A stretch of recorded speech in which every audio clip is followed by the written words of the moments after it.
Hello, everybody, and welcome to the Super Success Show once and again. I am really happy to welcome Gregory Giagnocavo. I don't really know if I pronounced it well. I am so sorry. I'm terrible. Thank you for being here, Gregory. How are you? Good, thanks. You did fine with the last name. I had trouble with that up until recently. No, until about second grade. So, Thank you. No, and I asked you, I can't even believe it. I had to go with this Spanish accent, would have been much easier. Well, Gregory, he is an amazing business person that I've been following for a long time, and I've learned so much from him that I had to share. Would you like to please let us know what you do? what I do now is a bit different than what I have done over the last number of 20 plus years, 30 years. Um, I've had experience I started out, I've never had a job. I only had a job You've never when had a job, no, I've really? never had a job except for when I worked for my father. So that was built in. Ever since I was 7 years old, I was forced to work in his factory. So, you get. Yeah, well, I worked at my grandma was a fishmonger. I worked with my grandma. I did the same. I think it was a very good way. Don't tell the government, but it was a good way to teach us how to work anyway. So I did that, and I worked in various things, with always under his thumb until I was about 19 or so. We moved to Canada from the United States. He had an earth moving company then at that time, so I drove earth moving equipment. And one day we were digging a grave at a church, 6 o'clock in the morning, all Mm-hmm. foggy, barely light. And the guy looks like something out of a movie with a black hat and a black jacket. He says, "Well, here's where you're supposed to dig." And I'm digging, and this was my last day, because here's what happened. As I was digging and feeling proud of myself, all of a sudden I heard a crunch, like a, and we had hit a grave that had been buried in the wrong spot, a Oh, casket. And uh-huh. so it ripped it open. You could see the person's legs and stuff start falling out and everything. And I was too freaked out. After that day, I said, I can't do this anymore. I don't want to do this anymore. I got a job I'm out. with a tax company. I went to university in Canada, Mm-hmm. but I only had a job, actually job job, when I lost my driver's license. And so I couldn't go anywhere. And so I just took a bus to a plumbing store. And when I was working at this plumbing store, it was on commission. It was kind of fun because I liked to sell stuff. So when a guy would come in for a 45-cent gasket, a little rubber thing, Mm-hmm. I'd try to sell him $900 worth of a whole new bathroom. So it became like a game for me. And I started earning so much that the owner said, "I can't afford to pay you. You're earning more than I am. And it's Uh-huh. supposed to be on commissions." And so that's when it hit me that what is wrong with this world, that he's paying me commissions of 6%, and he thinks I'm making too much money, and he must be a bad business guy. Yeah. Stopped there. I worked for a finance company, which is probably my best 6 weeks of my life, because I learned so much about add-on interest and how these finance companies rip people off and how the interest is calculated. And Mm-hmm. my defining moment there that I quit was one day they wanted me to go out with them. I went out with this guy. We drove about 45 minutes to repossess a Mm-hmm. washing machine from a little old lady in a farmhouse. And Uh-huh. I just said, I would just rather make her payments than take this lady's washing machine. This is ridiculous. Of course. But she gave some money, and we drove back, and I thought, I'm out of this. So I had those kind of jobs. I was probably covered a total of 8 or 9 weeks that I worked for someone else. Never worked for anyone else in my life. I'm not saying that's a good thing. I'm not even saying I'm proud of that. I That's think I'm just you. I think I'm Right. unemployable, kind of, and I'm Uh-huh. always looking for new opportunities. And which was your first business, actually, or your first deal? I I'd don't say know when what you I did first. became a partner in an accounting firm, and then through that we met some people, and I met some people, and they said, this one guy, particularly a real estate guy, said, "Do you handle money for others?" And I'm like, "Well, I could. I mean, what deal do you have?" Because when I got this deal in Florida, I was in Toronto, and it's cold in Toronto. So when he said Florida, had my attention, and he said it's 4 million something, 4 point something million dollars, and I said, I think I could buy that. I could raise the money. Well, it turns out I lost the $50,000 I had. I lost it because I Yeah. blew the deal. I didn't. It was too big of a deal for me for my first deal, and I was Mm-hmm. in another country. I mean, it was just bad. It was just bad. I would advise someone not to do what I did. So what struck me as I'm now in Florida. I bought a new Cadillac down there, and I had a new Mercedes in Toronto, thinking, I'm really betwixt and between. How am I going to get out of this? And I thought, the best way is to buy another building. If you have no money, the best way to make money is to buy a building. And so I wrangled this deal through this girl I knew, and her mother was a real estate agent. The lawyer wanted to sell it. It's a 48-unit apartment complex. I wanted to turn them into condos. I thought that might be a good business. And so he said, well, I want 1.4 something million for it. So I thought, well, I have $5,000. So I gave a $5,000 deposit under the conditions that we'd work out a deal. So I had the check ready, but then he left and he went to a legal conference in Atlanta, Georgia. And I was afraid that someone else would get this deal. So I had this check in hand and he wasn't at his office. And so I flew to Atlanta purposely just to meet him at the top of the Peachtree Plaza, one of those restaurants that goes around, caught him at lunchtime. He literally wrote it out on a napkin. And he said, I'll tell you what, if you put up $5,000 and I will lend you the $1 million as a mortgage for 3 years if you come up with $400,000. So I went back to some investors I knew that I'd never done a deal with. And I said, I have the $1 million if you can put up the 400,000. They said, all right, I'll sign for the $1 million. You put up the 400,000. So it sounded like I had, the deal put together. So I told him I had the 400,000. I told the other guys I had the $1 million. And when I closed the deal, I got 50,000 in commission back under the table. And I was restored again. Now I owned a building. Now I had a deal. And we turned it into condominiums, and it became successful enough that we did other deals after that. Wow. And so this, I'm guessing this is what you used to do over the years until now that you are actually teaching others how to do their own businesses, right? Yes, through my experiences, I believe I've learned a lot of things that would be hard for someone else to learn. All in one, like in one person, one lifetime. So from using that one building, I parlayed that into borrowing $50 million over 2 years or so. And I built 12 real estate projects, $10 million shopping centers, $5 million office buildings. And I built them all over South Florida. And that became, pretty good sized business. When that opportunity seemed to dry up because mortgage rates went up and it's a cyclical business, I then switched to, Internet was just coming out. This was a long time ago. And I wrote one of the first books ever written about the internet. And when that came out, it was a terrible book. It wasn't a good book. Okay, I was going to ask which was the book, but it's okay. We won't buy it then. It wasn't even a good book. And we made 3,000 copies. We sold them.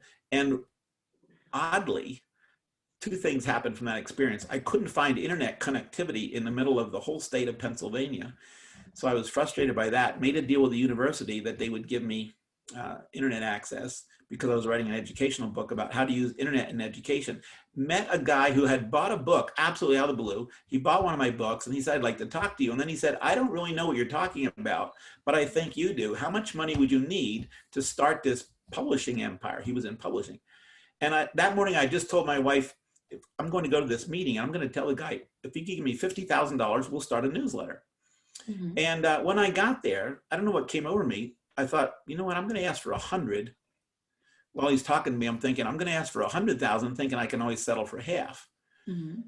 When he said, how much money do you think you need? I don't know why. I just blurted out $1 million. I don't even know where that came from. And as soon as I said it, I wanted to disappear because I thought he paused for probably 7 seconds. And it felt to me like a half an hour. And I thought, I'm going to just quietly crawl out of the room. And he said, okay, I'll put the $1 million up for you. Just like that. It was like a supernatural thing. I don't even know how to explain it. I don't even know what I said after that, but I probably said, thanks. He said, okay, well, why don't you come? It's Tuesday. Why don't you come on Monday? I'll set you up in an office. Send me a list of what equipment you need. We'll get you set up. And so I hired a guy over that weekend who had worked on my book and weird thing. And we started on Monday and it was April. I think it was Monday and Tuesday. It was April Fool's Day, April 1st, April Fool's Day in the States, which many times when the company wasn't doing very well for the first year, I thought maybe it's because we shouldn't have started on April Fool's Day. It's part of the joke. So that book that actually was not that good led to starting a 1 million, well, 1 million investment. I don't really know how Yeah. big it got to be. Got to be Internet 14. company. We sold it for 14 times that $1 million investment. So a 14 million internet company newsletter, right? Also, it Well, was like, what happened is that we start off with a newsletter, and then I said, I think we should be publishing books, and so we did books and CDs and videos and teaching videos and so on. It just became, it mhm. just we had a 16-page catalog within 20 months, and that caught Which the eye of. year? Oh, sorry. Which year was that? Okay, this is 1,000 years ago. So this was That's 1994 why that we that's why started in it's 1994. important, the We started in year. 94, and we sold in 97. So we sold Oh. in 30 months and 6 days. I mean, I didn't even know that internet existed in 1994. I was one of That's the first why I'm people. saying that it's Oh, important, I think, the year, because you were making 14 million with the internet in the 97. I I didn't even know that there was internet. I wrote my book in 92. I got on the internet in February 92. At that time, this is a history lesson, like a dinosaur lesson, but in that time, there was no web. There wasn't even Mm-hmm. internet per se. Internet was considered only to be used for education and a story. You don't put advertisements on the internet. You don't sell stuff on the internet. It's only for education. That was a mindset in 92. And the guy Mm-hmm. who created the web as we know it, the web software, the web, Mm-hmm. I communicated with him online because nobody knew him. We emailed back and forth. And there were only, get this, there were only 50 websites in the world in March of 92. There were only 50, and they weren't graphical. You had to click on the highlighted word to get somewhere. And during that summer of 92, as it started to grow exponentially on fire like crazy, people would trade ideas on where the next website was. They'd say, "Oh, I found one on about zoo animals. Oh, I found one," and and then the browser came out, and so the guys at Yahoo, which were still students at the time, I used to Mm-hmm. communicate to them. Their website for Yahoo was stanford.edu/G one of the founders of Yahoo/Yahoo. And after that, you would pull up a page, and it was just a directory, one long page. It started with A and ended with Z. And every time you emailed him a new site, he would put it on the directory.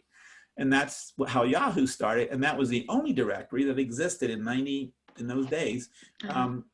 to find things on the internet. So I feel like an explorer that came back to the future. No, but what I think it's very interesting is like the fact that the the vision of in that time, you already were building an online company, and nowadays a lot of people is like, oh, it's because it's oversaturated. No, it's just a new market. But back then, it wasn't even considered a market. No, in fact, it was actively promoted as not a market. I ran one of the first ads for my book on the internet and got so much hate mail saying you can't advertise on the internet. It's only for academic. And I like, no. I look at my forewords. I wrote probably 20 some books over the course of those 2 years with other Mm-hmm. people. And I wrote in the foreword that you don't understand how big the internet's going to be. It's going to take over education. It's going to take over the world. But Mm-hmm. back in those days, so the second thing that came out of that is that I started an internet provider service because there was no internet where we lived in the center of Uh-huh. Pennsylvania. There was no internet. And so while we started the publishing company, I also started with some money from the same guy, an internet access company. Mm-hmm. And, but I couldn't give accounts away. I tried to give away accounts, and people said, "Oh, I'm already on the internet. I'm on AOL." I'm like, "No, that's not the internet." And I would hold seminars, and people would come to my seminar, and I would show graphical pages on a big screen about how you could buy your airline tickets and do your banking and all the reserve hotels and all this stuff.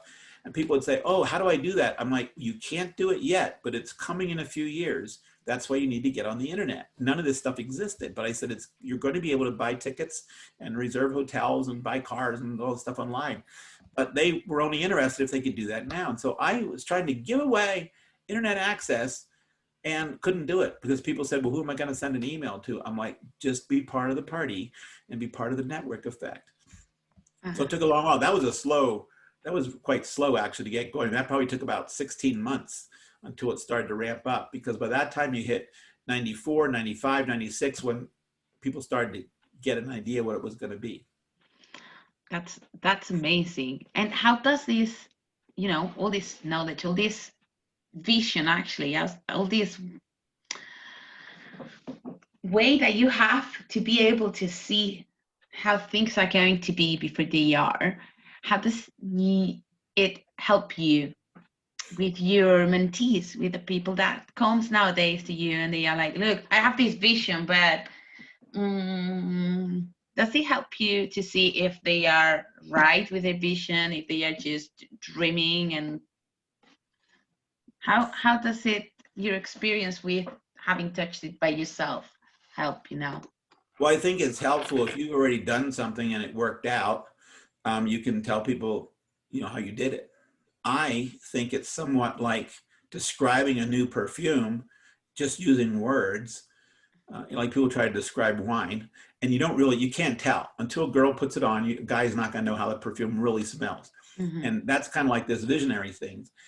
People will come and they might have a business. I work with starting entrepreneurs, but let's say you have a business, you want to have a new product. I'm like, you know what? Here, I think that product's not bad, but what you should do is this. And I don't know where it comes from, but I say, you know what? If you made it smaller, bigger, larger, heavier, lowered the price, raised the price, sold it here, went to schools, sold it to churches, sold it on eBay, whatever, Yeah. then this is what would happen. And they go, wow, that's a really good idea. And then it jumpstarts their brain in a new direction. I think that's a lot of what I help people do, is jumpstart their brain in thinking what to do. I'll meet with someone and they'll say, well, I do this kind of coaching. I'm like, well, that's not going to scale. There's only so many hours in a day if you work 24 hours in a day. You can't do it that way. What you need to do is, how about this? How about if we give it this name, come up with a new name for it, let's charge this much money, turn it into a course, add a membership site, and start selling seminars. And we start to, and over a period of 2 hours, we'll package that up.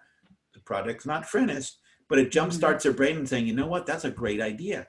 And then we run some numbers the next week. And then over a period of 7 weeks, they'll come up with a brand new, powerful, profitable company. But at first, they were just wondering how to meet one more person they can sell coaching to. Yeah. This works for products too. This is what happened when we were doing our publishing company. It started off with newsletters, and then we added a book. Then we added another book. Then we added videos. Then we added CDs. And then we added a conference company. I said, we really need a conference for this industry. There aren't any. And it became the largest in the United States. We rented all of Disneyland out, all the buildings, all the hotels, all the conference center. And we spent so much money there, they gave me Walt Disney's personal penthouse to stay in, 3,800 feet, butler's quarters.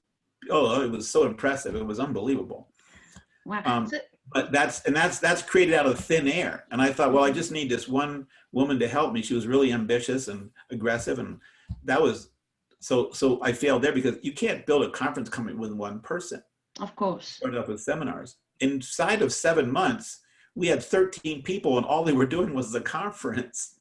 That's how big it exploded. So if you get on the right idea, the right thing, right trend, you can explode quickly. In fact, you have to, one of the things I'm really pushing people on is you have to move quickly if you're in a trend. Trends are called trends because they don't really last that long.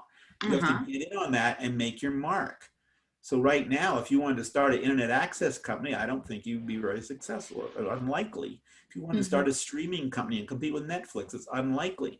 But if you rolled the clock back 12 years ago, you could put your stake in the ground. You could be as big as Netflix, because Netflix wasn't hardly anything. Yeah. So I think striking while the iron's hot, knowing when something's really worth it to put energy in it, money in it, effort in it, surround yourself with people you can sell a vision to. Because one of the things you'll find out is, as excited as you are about your vision, not everyone wants to be part of it. Now, they might kick themselves later. I was looking at an interview from Airbnb founders and Amazon founder, Jeff Bezos. He had to talk to 100 people to get 10 people to give him $100,000. Now, I would have given him, if I'd have known that, I'd have given him $100,000, because I was real excited about commerce on the internet.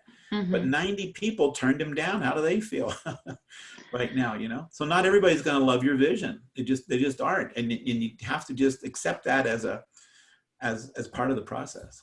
That actually was going to be my next question. I was going to ask you, how would you recommend me, for example, if I'm honest, any of us, to find the right people? Because I guess just being pumped about your project is not going to be enough. So, how do you find this amazing team that is going to move this project forward with you? Well, there's probably several components. One is, yes, you do need to be pumped about it because you need extra energy because you're going to be, it's like a mother taking care of children. You need enough energy for yourself and the kids to Mm-hmm. keep things going smoothly. And you need enough energy for yourself and the people that you need to keep, motivated. Because Uh-huh. not every day is going to be a good day. There's going to be some terrible days where everything crashes. There's going to be months where you don't meet expectations.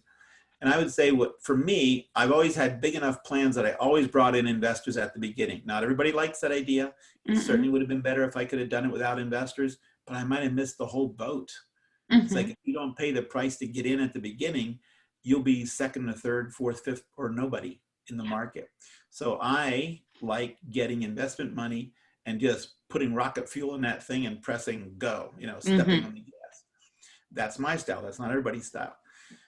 When you have an idea that you want to get people to work with you, there's some talk, if you can find this on the internet, where people say, don't share your idea. Somebody will steal it and they'll do it and Mm. you'll be on behind and so on. I don't know. That might happen. I don't know. It never happened to me. Because It usually if you, happened to me, but I am not fussed. Sorry.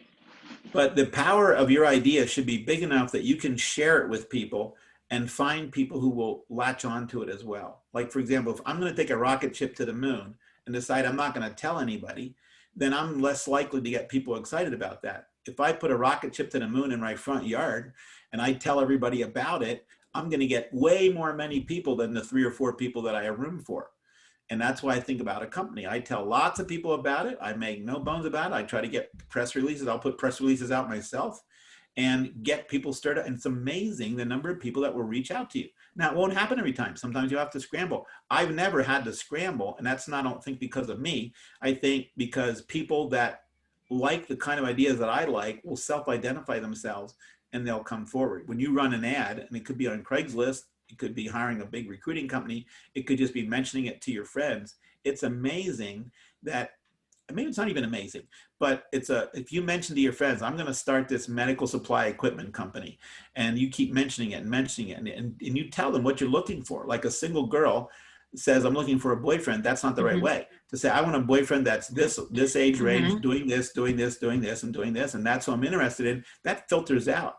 So if you're looking for employees, but they have to have certain kind of programming skills, or you're looking for someone that has experience in marketing to the medical profession, if you say what you need and share Mm-hmm. this with people, those people will come forward. That's my experience. Okay, that's actually really good. I like it. So just, yeah, not to keep everything to yourself. When we share, yeah, the opportunities come and the people come. I love that. Has ever, apart from your first deal or your first business, have you ever had a very bad deal, a bad joint venture, a bad investment? Because one thing that we like to talk here on the show is the fact that success is not I wake up one day and I'm freaking awesome and successful. Success is that you mess up and you learn and you grow. So I'd love to know one of yours where something went wrong and what you learned from it. Well, one of the things you learn is you got to really be careful. You get a little bit sloppy when you have money or things are going well. And in one case, I signed over to protect myself from a lawsuit. I signed over to my partner my 50% of a car dealership that I built. Mm-hmm. And I signed over the land lease. And the idea was that I would get it back. Obviously, he has 50%, I have 50%. And when the mud cleared, he would not sign it over and kind of pretended like, oh, well, that wasn't really our deal. And I lost. It was worth $500,000 at the time, but I mean, it was worth millions over the years. So I lost that $500,000 in a couple of weeks. It was stupidness on my part because I didn't follow up with the paperwork because I trusted him so much. Mm-hmm. So over trusting in people. It's like one of those trust verify things. You don't want to tell your partner, I don't trust you, but then don't do stupid things like Yeah. giving them the deed to a property and just expecting to get it back without anything written. I've done that. That happened more than once.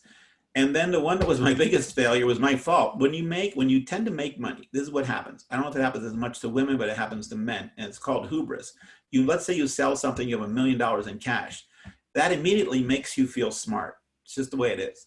At least for guys. Okay. You feel smart. And I'm like, oh, I have this great idea. I'm going to do it myself. So you have this great idea and you think you're going to do it all yourself because you're obviously smart because you made all this money. Mm-hmm. And so I went to another country where I'd moved to Central America. And I thought, this country really needs this idea that's good. It works in the States. It'd be really good. And it was a purchasing system for corporations. I got Microsoft as a partner. I got Price Waterhouse as a partner based on my track record. I got a really rich, like big rich family to be an investor. How could I go wrong? Well, what happened is I was raising money. I went to Michael Dell's office in Austin, Texas. They offered me $5 million. I said, I'm kind of looking for more. And that afternoon, I got a call from my Miami lawyer. He said, we changed our mind. We'll raise $10 million for you. So I thought, okay, 10 is better than 5. And so I flew directly to Miami to help close that deal, sign some paperwork and all that to get it all going. And literally within a week, the dot-com bubble crashed. Now, people hardly remember this, but in a 6-week period in March of 2000, the dot-com bubble, what they call it, crashed. Everything just went to almost no value. And because of that, my lawyers in Miami said, we can't raise even $10, let alone 10 million. So we're not even going to charge you the $50,000 bill that you have with us. We're canceling it. We're closing the file. We're going to send you a copy, but we're out. And within 6 weeks, you couldn't raise money for know-how. And so I couldn't raise that money. But I'm a trooper, so I raised some more private money, put some more of my own money in. And over the next 11 months, I made a deal with Carlos Slim in Aztec TV, and he's the biggest billionaire in the world at the time. And a Mexican telecom guy. Went to his office, bulletproof thing. I mean, it's just a crazy security and everything. Flew there a number of times with my lawyer who knew somebody who knew him. And they agreed to put $3 million up for half the company. So now I'm back on track. But the dot-com bubble crashed their stock as well. And after 10 months of trying really, really hard, I just had to give up. I lost $400 and some thousand in 10 months. So that was the worst experience of my life. I think I might've been almost suicidal. I mean, it wasn't a big blow to me. I mean, it was a blow, but I wasn't going to, I'm still going to eat. It's not going to change my life.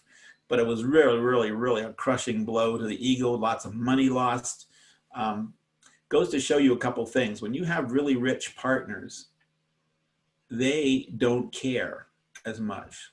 For example, if you're a billionaire investor and you lose $600,000, flip, you just keep going on. If I lose $600,000, I'm going to be scratching at the walls and looking for how to make it work.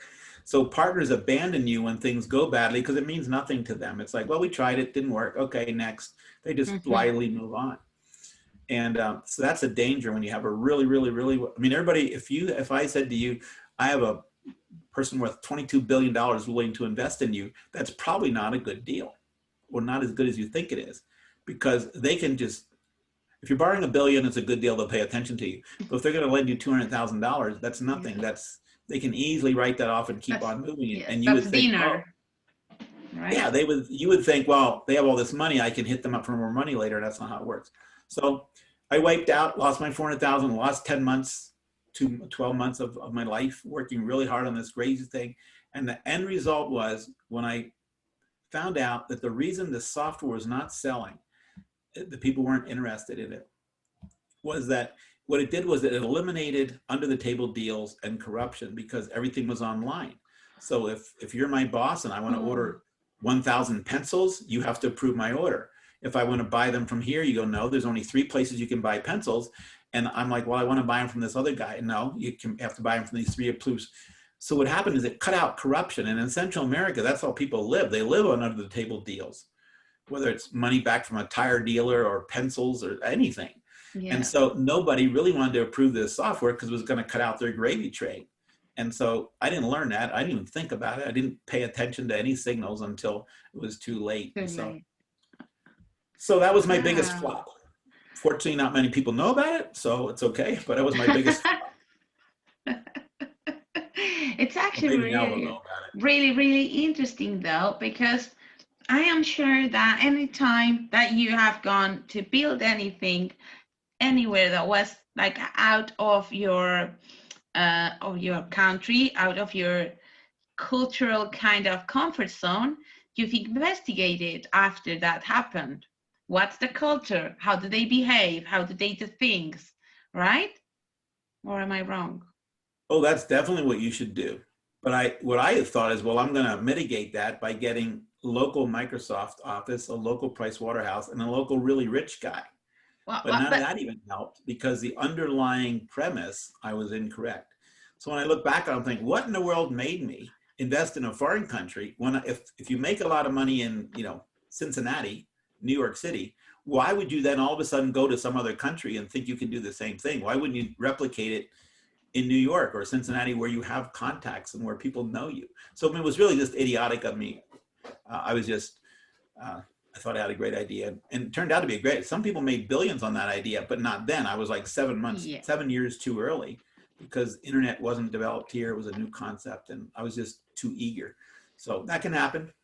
maybe that's also why, like here in Spain, I had no idea what was internet in the 90s because, like, year Yeah, 2000, like, so 98, 97, 98, 99, we started having internet. But before, I don't think you're so, right. you No, know? you're right. It came late to the masses in other countries. I wanted to ask you something else because, from my point of view, and from many people's point of view, if I am honest, I hope that's okay. You are a successful person. You've lived a successful life. And well, you now live happy with your wife. You've built something amazing in Guatemala. And I would like to know, what is success for you now in your life? How do you feel success? I don't think people realize that it's personal. Hmm. And so they see on Instagram, instead of being something aspiring and inspiring on social media, in fact, it makes them feel badly. Like how many men that are 40 with two children see somebody else who's 40 with two children, and that guy on Instagram has a boat, 6 vacation houses, seems to make $1 million a year, and his kids never do anything wrong. Hmm. And then he's like, oh, my life. And I think that what happens is people then start to shift and they go, well, you know what? My happiness would be so much better if I had enough money to buy a yacht. So if I was making as much money, I would be happy. Or if I lived in a certain place, or if I could marry a girl or a guy that looked like that or did this. And social media, I think, has really amplified all that. Yeah. That people had that 50 years ago, but not to the extent they have now. And I think people really have it twisted. Mm. So they should teach us in high school. They should Yes. teach us before you graduate, they should go through an exercise. It would only take an hour. 1 hour out of 12 years of school would help people get oriented. And that is, what is success? What does it mean? And what do you really want out of life? Yeah. We know that from studying lottery winners. If most people get $1 million or $100 million, it doesn't really bring happiness. It brings fighting in the family. They lose a lot of the money. Some of them become broke again. So it's Hmm. not just the money. However, I would also say it's not the money. So in other Hmm. words, having a garden where you plant tomatoes all year long, to some people, to my Italian grandparents, that was their definition of success. Have your own Uh-huh. garden, pick fresh vegetables, have some grapes, a couple goats, and they were just that was success. That was success to them. I really do care about the money a lot. I care about the money a lot. I'm looking to invest. I look for opportunities. I try to help people make money. I actually love helping other people make money, and that's almost as good as me making money because I like Hmm. to see the creativity and I like to see something getting built. Yeah. So it's not just the money, but it's not the money either. And that is to have control of your life. You can decide what to do next week or next month, where you're going to go, what you're going to create, who you want to invest in, who you want as your friend, where you're not beholden to things or anything. To not have a mortgage that you worry about. Hmm. That's for some people, that's a really big deal. For others, it's not a big deal. But to not owe anything is a wonderful feeling. to not feel beholden by somebody else, to not have a job where you're told what to do. To me, that sounds very attractive to me.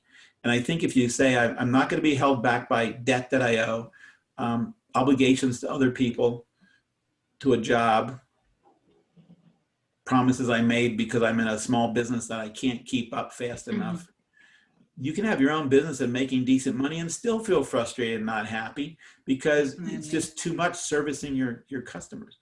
So to me, it means freedom to make your own decisions and not have to go by what other people tell you. To me, that anyway. Now you're talking to a guy who never had a job, so this might not be what everybody else wants. But No, I just like the freedom to do what I want to and do what I want to. You know? And that that's doesn't necessarily take a lot of money. You know, I know you no, see these nomad travelers that are traveling around the world, nomads. They don't make $1 million a year, but if they make $3,000 or definitely. $4,000 a month, that's all you need to live carefully, travel around all the time. That's a wonderful lifestyle. I don't know if they want to do that when they're 75, but it's a wonderful lifestyle in the meantime. Definitely. And yeah, I completely agree. Like, first of all, the fact that successful is personal. And exactly, we all have the definition. Your definition is fabulous. I love it.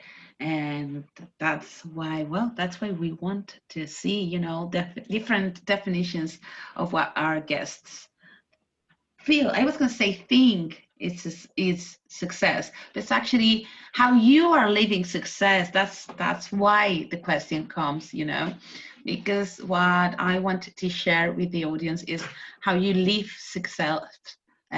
Sorry, someone knocked at the door during the interview. I'm gonna kill my family. Sorry. So what success is for you? um You know, so there's some people, Grant Cardone says a lot, and a lot of people say it's Gary, a lot of people, famous people say this, and that is when you own something, that something owns you. Like I've had a nice boat. What a pain in the neck. Every time absolutely you come agreed. to visit me and I say, let's go out on the boat and a hose is broken or it needs to be brought down or something from the storage. You know, I've had a limo with a bodyguard driver. That was wonderful, but it's also something you got to take care of all the time and you have to Hmm. be wary of it. So those kind of things that most people want, and I loved it. I understand why somebody would want that. But there comes a time when if you have a limo for a couple of years, if you have a bodyguard driver for a couple of years, you have a big fancy house with servants or people that come and work with your family, work on things. I think we had more people working for our house than we had in our family. Somebody does this to the roof, they do that to the pool, they do this to the yard, they do that with the trees, and they do that with it. It was like, And this break and yeah, and the cleaner and the laundry and yeah. And so after a while, it's like, that's not really bringing you true happiness. And you have to really sit. I think people should almost it should be like a government requirement that everybody sits alone for 2 hours a year and writes out analyze, their right?